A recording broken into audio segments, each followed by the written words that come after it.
yesterday was that guy right there, the number one. It was a big, horrible crash, but thankfully he was okay, and he caught up with Kylie afterwards to tell us all about it. It was frightening to watch Brendan Pingle, that high-speed rollover in race 3. Talk us through that one. Well, yeah, as you saw on the TV, it was pretty wild. 6 rolls and 5 of them didn't touch the ground. So, I mean, in the car, I was just thinking, is this ever going to end?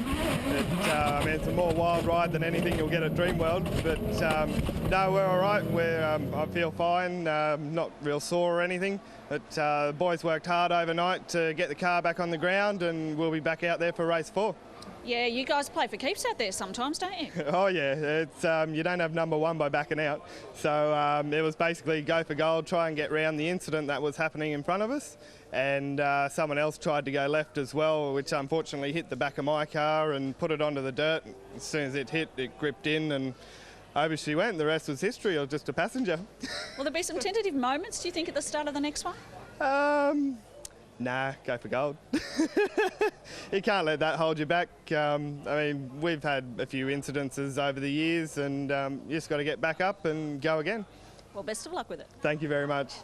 You gotta love this guy's attitude. Like a crazy ride at Dreamworld, and he says he's got the number one on this car for a reason, Steve, and I'm not surprised, but it's looking a little bit battered and bruised. It's held together with some yellow race tape, but thankfully the officials were nice enough to let him, I guess, test the car out this morning. They sent him out for a lap to make sure everything's working and rolling and connected where it needs to be. So quite generous that he had a chance to do this engine start. Yeah, absolutely. It's a very find the limit too. Just showing off there for the crowd too. But you know, really good, and to be able to do that really makes a big difference for them to be able to come back in, make some adjustments if they need to, check something that he doesn't feel it's right, especially after a massive incident like that. So to be able to get out there and just do that one lap to make sure everything's running okay, and he can get through this race unscathed is sensational. It's got Holden badges at the back and Toyota badges at the front. It's a little bit of a beast of a thing for today. I guess that kind of makes it a hybrid, different kind of... It could make it the trick. It could be the trick. Having a half Maybe, one yeah. end and half the other end. It might be ultimately the fastest thing out there this afternoon or this morning. So, but awesome to see him out there. He seems way too happy after having a massive 6-car rollover yesterday, and saying, "Oh, that's the way it goes. We'll get out and have a crack." Maybe he still had concussion when he was giving that interview. He was awake for the entire accident. That onboard camera was incredible. Stayed on for the entire shot. And man, when these things go, they just roll down the road like tennis balls. Unbelievable. Actually, yeah, when the car settled back down, what we didn't get to see in that onboard is he just casually waves out the window, says he's okay, and then reaches up and flicks the GoPro off. Well, there you go. Cool as. Said, I'll be keeping that shot for later to show the grandkids kind of moment in a few more years. But well done to that entire team. It was a big team effort to get it back out. This is one of those cars in that team, actually, Grant Ludby, to get them back onto the grid today. A huge effort. And we wish him well, but like you said, Steve, that car has to be a little bit bent out of shape. Yeah, they would have obviously done a lot of checking over that car, over the suspension, not so much the suspension components, they can all be just quite easily replaced, but also the suspension mounting points, the roll cage, all that sort of stuff. I think the actual roll cage in its entirety is intact because, I mean, the thing didn't really hit the ground that much. It was only sort of one little hit here, one little hit there, and then it settled on its wheels. So hopefully, you know, it's all the major points and the structure is straight, and you know, he can get out there and you know, give it a good run this morning. And he's still starting out of 10 anyway. So yeah, there's a chance. He needs these points. You cannot afford with this point system that we have with the Aussie racing cars to get DNFs, and then even worse, it did not start. You really need to keep those points going. So the grid will look like this. It puts the series leader on the front row alongside Kel Tressiter. Kel's easily had the fastest car here this weekend. Just couldn't quite progress to where he needed to in that reverse grid race. Woods and Young behind him. Ubergang, who was caught up in that crash yesterday. And Zach Best having a great weekend, kind of flying under the radar a little bit. Ludby's got one of our onboards. Shiveris, Sean Rose, the other onboard. And there he is, Brendan Pingle, outside row 5. What a great effort. Oh, it's an awesome effort, you know, and it goes to show these guys play for keeps. All these guys, Adrian Flack, they're all... Ben Walsh, he's slowly making progress. That Dr. Inc car is not the same car that obviously he used up in Darwin. It's actually a hire car that people come out and hire and just do laps and laps in. So it's not ideal. a race, obviously, prepared car. Yeah. So he's doing a great job in that, just to get himself back and make sure he can continue on this championship charge until he can get himself sorted for the next round, hopefully. It's a NASCAR-sized field racing here this weekend, Massive. all the way down through past the 18th row. You know, if you've got this many cars out there. I haven't seen You've got Scott 41 cars. Does that mean there's 20 real-size cars? It makes it about a normal grid. Sometimes when these cars line up on the grid, I feel like I'm watching a supercars race just from really far away. It's amazing how, you know, it's an awesome sight to see all these cars. In this corner here, turn 6, where you can see them coming through now to line up, they're lined up right through this corner, just about to the start of that corner there. So similar grid size to the original Queensland 500. Yeah, back absolutely, in the day. absolutely. So it's really good to see, and there's been a couple of times. I think there's a couple of other places that you only see that in V8 supercars. Tasmania, Simmons Plains one, where you can see them starting on that curve, and it's very different because back there, you know, you can't see the lights. You're going off most of the other people, or a repeat light system, or a repeat flag guy down this end that waves green when he sees green up the front. So it's a pretty different starting procedure when you're starting that far back. When you think about it, you're starting a good 600, 700 metres behind the leader. That's a lot of time to make up. And then there's a good 37 cars between you and the leader. So absolutely. And then difficult. there's, you know, obviously there's medical cars behind you. You know, I remember one instance where John Bow stalled at the back of the grid at Simmons and he got passed by the ambulance. So you want to make sure that you don't make any mistakes over the back. As I see, we've got a green flag at the back and we're ready for this start. Let's do this, Junior. Last race for the Aussie racing cars. They're staggered on that grid, but we're racing. Tressiter's had the fastest car all weekend long, but he gets skinned by Duckworth down to the first corner, and Trent Young's got a really good start too. So if Tressiter wants this one, he's going to have to pass 1 or 2 cars. Yeah, he's just didn't quite get that start. He got a great start, race 1 and 2. Got to the first corner, first-ish, side by side, right through 1 and 2, and was able to take the lead at turn 3 on that race 2. But he's in 3rd now. This is the furthest back apart from the reverse grid race that we've actually seen him up in the front bunch. So if he's got that fast car, this is obviously the time for him to prove that. Oh, he has a look down the inside. He might get one here. Trent Young hung out to dry at turn 3. If Young can hang tough on the outside, he might be able to fight back at the next corner, and he does. Good battle at the lead here. That was the corner. Oh, we got one around down at turn 3. I just saw it in the background there. Hopefully they're all through. Yeah, from the commentary box here, it looks like a silver car. Wilcox again. He's been in the wars this weekend, hasn't he? They should put the front splitter on the back and the rear wing on the front, and I reckon might help him out for the next round. Down, here comes Eastman now to the inside of Emma Clark. So relatively clean start, which has been great. Got all the major hitters up the front here. Yeah. It's going to be a cracking race. Tressiter now into 2nd spot. Oh, bit of a touch there with Young and Tressiter coming onto the straight. Young just touching the back of Tressiter's car. Oh, and he squeezed him over the entrance to one. And that was a big moment for Young. It was all crossed up. He was in the pit end, exit road. Gloves are off between these two. This is elbows up all right. That's given Duckworth a slight gap now, heading out the front, but I've got a feeling these guys behind, if they don't fight too hard, they will quite easily catch him and make it well, what essentially is a 6-way tussle, isn't it? Or a 5-way tussle for that lead at the moment. There's a little gap there, back to 6th, 7th, 8th, 9th, 10th. On board with Ludby, it's got Adrian Flack alongside him in that A-gas entry. That's got a bit of a donut on the door now. Yeah, he had that from race 1 on Friday, and he was gutted because he only put those stickers on Friday. Flack gets through there on the inside. Oh, Shibris goes with him. And here comes Pingle. Get in there. I reckon he's got a few people cheering him on today after this amazing effort. Further back, this battle also going on. Oh, and it's very tight at turn 6. Last of the late breakers. This time through it's Tucker and Clues hanging tough on the outside now. Harley Haber in the 21 falls in behind them. He's got the similar livery to the old Winterbottom Cobra that we saw flipping yesterday at turn 3. Well, we see here that gap now's come down up in the lead there. This one still battling away. They're going to lose a little bit of touch with the group in front if they keep battling like this. But Wood's setting the fastest lap so far. 3/10 faster than the race leader at the moment, and that gap's come down. There it is there, Tressiter. Duckworth doesn't. Under brakes. Yeah, he could have got a lot more defensive there. He's actually quite kind. Has been really strong under brakes down there, Kel. All weekend, we've seen him make most of his passes down there at turn 3, usually off the start of the race to get back into the lead. he's done it again here on lap 2.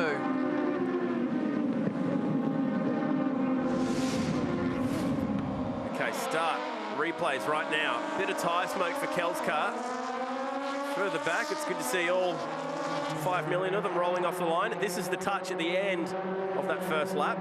Just lets it run out, Kel doesn't realise.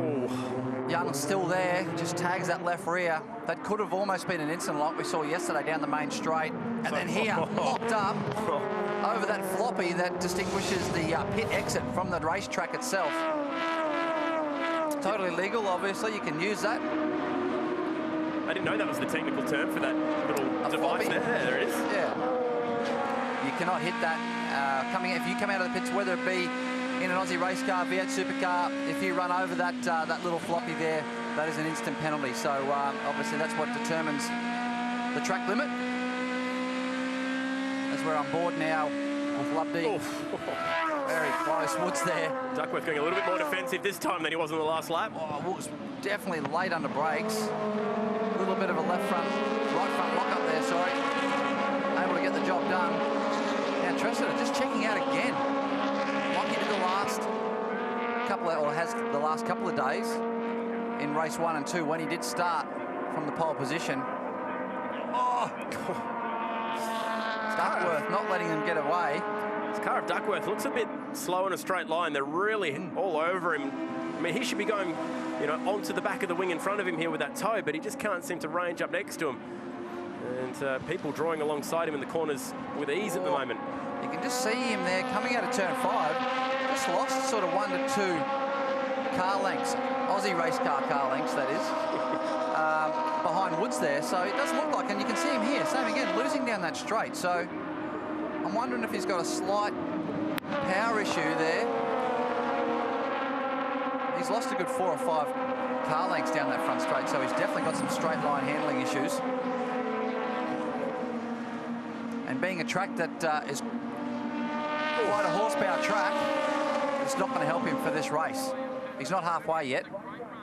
Look at Ubergang tucked in behind Trent Young. Not seen too much of Ubergang yet. We're about to. Very aggressive. Woods setting a new track record on that last lap. A 10th faster than Tressida. You can see him there visually getting closer as we're back on board with Rose here. Right behind Pingle there. The car that did 6 flips yesterday and is now racing again today. Valuable points as Rose just rolls out of the throttle a little bit earlier than you would just because he's in this battle. We talked about the epic scrounging of parts to get Scott Pye's car back on the track yesterday. Well, I think we also need to give the accolades to these guys in the Aussie racing cars for getting Pingle back out. A couple of mammoth efforts. Yeah, Duckworth setting the fastest middle sector of the race there too, so they're all starting to bunch back up again. Can they work together to catch Tressida? Okay, another 10th and a half faster the guys behind were than Tressida that lap, so they're definitely closing that gap down. Woods is throwing everything at it today, last race of the weekend. Duckworth got a great exit then. This will be interesting to see how he goes for straight line speed here, and you can just see. Yeah. He's losing that time down the straight, whereas normally when you get a run like that onto the straight with a toe in the slipstream, you can actually pull out and pass the cars in front. You'll have to do all the passing in this race under brakes and through the corners because it's not going to happen in a straight line. And again, look at that. Yeah, massive gap there down the straight. The problem with this track is, if you're good under brakes and through the corners, it's great. But before those points is a long straight, and that's where he's not strong. So it's going to make it very difficult for him unless the guys in front make a mistake. Woods makes a mistake. Ubergang now fast. The black car there at the back of this chain of 4. Fastest middle sector of the race now. And Flack behind him is coming on with him to make this a 6-car train. Oh. And then there's Ben Walsh there on the inside. Getting a helping hand from Harley Haber. In that car too. He still has got Dr. Ink tattoo removal sponsorship, but it happened that late in this deal with this car that he didn't actually have time to get sign writing for it. So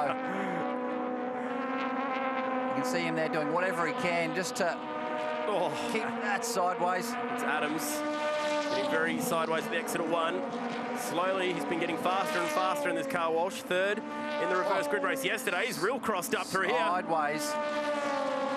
Now, we were saying the motor in that car is fine, but it's really struggling through the left-handers in the middle of the track.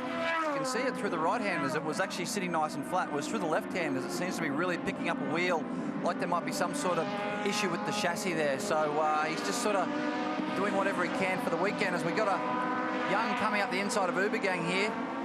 Side by side. That's good. We saw some great racing between these two through turn 1 yesterday. Formation driving, precision driving. Under brakes now at 6. We know both of these guys are very brave lads too, so we've seen some awesome racing with these two over the years. Young's probably got the better exit. Can he do something about it? Turn 1, it's a brave spot if you want to have a crack.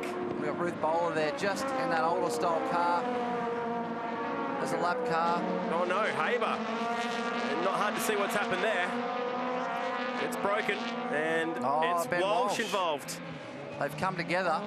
Just when he was starting to get some points back, just when he was finding the speed. He's had an issue with Haber down there at turn 6. Broke the front end of Haber's car. Walsh continues, but this is going to hurt his championship run this weekend. Absolutely, that's dropped him nearly 10 spots there. He was running 14th, he's now back down to 22nd. And this is what, Haber from downtown. Wow. Oh, not a very good move there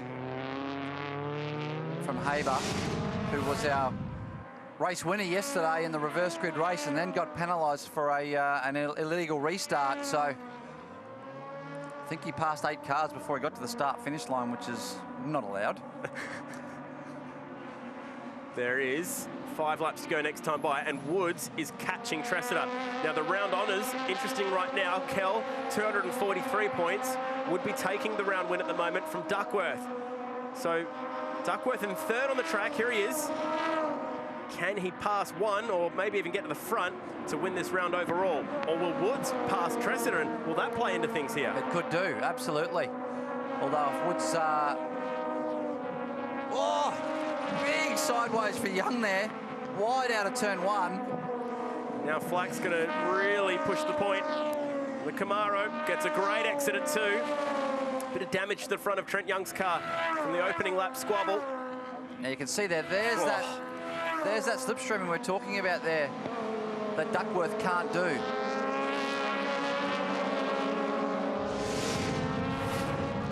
It's a fast part of the racetrack, this, Stephen. When you have a moment like this, it can go anywhere. Look at Young here, just 2 wheels off, dragging that splitter.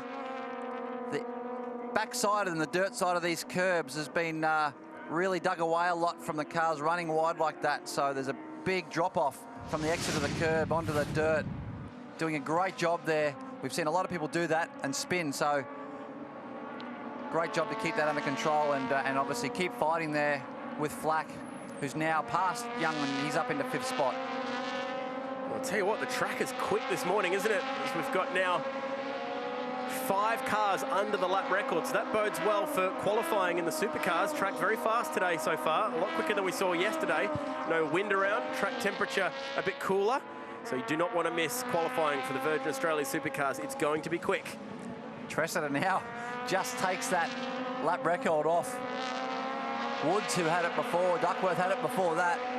It swapped a few times this race. James Abella was holding on to it from 2014. He now races in Porsche Carrera Cup Australia. We're putting Ruth Bowler a lap down there as we go back to this battle for the lead. 3.5 to go. There's traffic here to deal with. Traffic. And gets through, no problem. Now Woods will get a tow. This will help. This will really help. He needs to find whatever he can right now. Just a couple of tenths here and there will be just what he needs.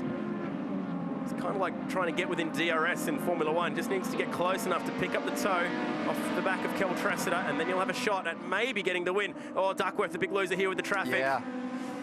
And for a speedway boy, he'd be used to picking through lappers, but unfortunately hasn't worked out there. And look how much time he lost. Yeah. Just caught that lap car in the wrong spot. Tried to get out of the way, but still cost him a good second there. Nearly a second, 3/4 of a second. 121.6 Tressida, 121.3 Wood. So the toe was good for 3/10. He's half a second off, but the front end was a little bit unsettled there into turn 1. Sinclair Ford entry. He's been racing in the Utes. Done 2 rounds with them now at Townsville and also Winton, part of this Western Sydney Motorsport team. It's been making great headway in the Aussie racing cars. He won over at Highlands, I think last year that was, in this category, and also did very well winning the first race of the championship, the streets of Adelaide. I believe this race might go time certain, so he's probably only got about a lap and a half here. He needs to get close enough and then maybe have a crack. Tressida's trying to win 3 straight here this weekend. Boys are getting ready, qualifying not too far away. And Mick Doohan and his son Jack there as well. Jack, a very talented kart racer, huge future ahead. Mick is the president of the Australian Karting Association. Not to mention he went all right on 2 wheels once upon a time. And a proud Queenslander, I might add. And this is the battle for the lead. Look at this. Here we go. Now this could change things a little bit here with Woods and Tressida first and third overall for the weekend so far. Duckworth there has just dropped off, so it stays as it is. Tressida will take out the round. Last lap coming up now. It's been shortened a lap, so for Woods, it's all or nothing. He needs to have a go here. Let's have a crack. It could be enough to get him the round honours as well. Needs a great exit here at 2. Needs to hope that the toe is with him. He's 3/10 behind him, but you can see that gap. Can he catch him? Last lap for Kel Tressida. He's been chipping away and chipping away. There's a bit of smoke down there at turn 3. Might have been just a lap car locking up in front. Still not quite close enough. Kel's just got that little buffer. Woods needs to put in a mammoth middle sector here just to try to get a run out of the final corner. I think that's where his next target's going to be if Kel doesn't make a mistake here at turn 4 and 5. Oh, Kel a little bit wide there. Missed the apex. Still think he's a little bit too far away to have a go down here at turn 6. Kel Tressida has been driving the wheels off the 75 this weekend. Turned pole position into 2 race wins. Started on the front row in this one. It's got Team Navy helping out, as well as fluid maintenance as well. And this is going to be his 3rd race win of the weekend and his 2nd round victory as well. Kel Tressida, this man is one to watch out for in 2016. A big win for the weekend, and Craig Woods a great effort, but will still make the podium. James Duckworth 3rd for the race, 2nd for the round. But it's all about Kel here this weekend as the battle for the minors still well and truly alive back here. Hard under brakes. Thompson here, just trying to fend off McNamara and Mark Griffith there in the Hog's Breath entry. Drag race now. I think it's going to stay as it is. Well, the flaggies like what they saw, and so too myself and Junior, because that was pretty entertaining stuff. A great round for the Aussie racing cars concludes, and it's Kel Tressida not just winning the race but also the round. Craig Woods 2nd home here, 3rd for the round. James Duckworth 3rd for the race, 2nd for the round, if you follow what I'm saying. Flack inside the top 5 as well. Stevenson, Thompson, that battle that we followed all the way through. McNamara getting the better of Griffith. Jeff Waters, winner of race 3. Charlotte Pointing had a pretty good weekend, got a bit of airtime. Benny Walsh had a weekend to forget, and he'll be looking forward to hopefully getting his championship charge back on track. That was an exciting race and an exciting round.